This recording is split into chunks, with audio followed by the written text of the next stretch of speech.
Hi everyone, welcome back to the Bioinformatics Coach channel. Today's talk is going to be about computer programming. There is this question that I often see in bioinformatics forums, in data science forums, and it goes like this: Python and R, which of these programming language should I learn?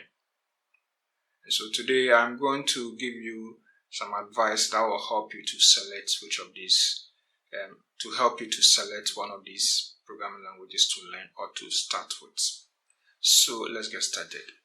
Personally, for me, both programming languages are great, but then if you want to choose one, then what you should consider is the end goal, what you want to achieve at the end of the day. That is important. Once you know what you want to achieve, then things will be clearer for you. So let's take a look at this scenario here. Let's just say you want to analyze RNA-seq data. You want to identify differential expressions. If you want to identify differential expressions, you need to get your FASTQ rates. You need to perform QC. You need to trim the reads. You need to perform mapping. You need to generate your read counts, and some tools will also assemble the transcripts, and then they will also generate the read counts. After that, you normalize the read counts, and then you identify the differential expressions by performing some statistical tests using some tools. With differential expression analysis, lots of packages are available, but these packages are all in R. Okay, you can only run these packages via R. They are R packages. So in this situation, then you have no option but to use R.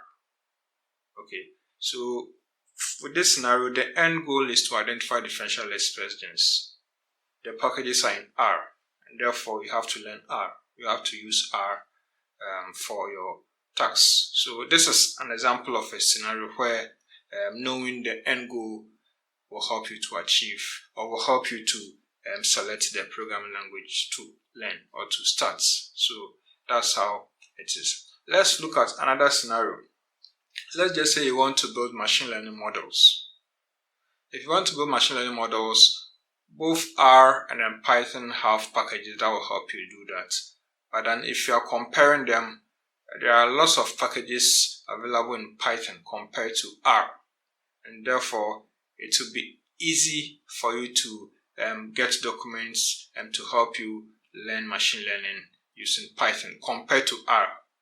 Personally, I say both languages are great, but if you are comparing, then Python comes on top when it comes to machine learning currently, and therefore it's going to be advisable for you to start with Python if your goal is to build machine learning models. So these are two scenarios. Okay, so these scenarios, I've explained them, and then I've also made you aware of the availability of these packages, and then which of them will be appropriate for your task. So that's how it is. Okay, so both languages are great, but then if you want to learn, for me, I think it should be case by case. What you want to achieve at the end of the day should inform your choice. Okay, there are some generic activities that both languages can be used. In that case, it becomes more of a preference. For example, you want to perform some data. Let's say you want to perform data mining, or let's say you want to do some data preparation. So you have, let's say, CSV files. You want to process them.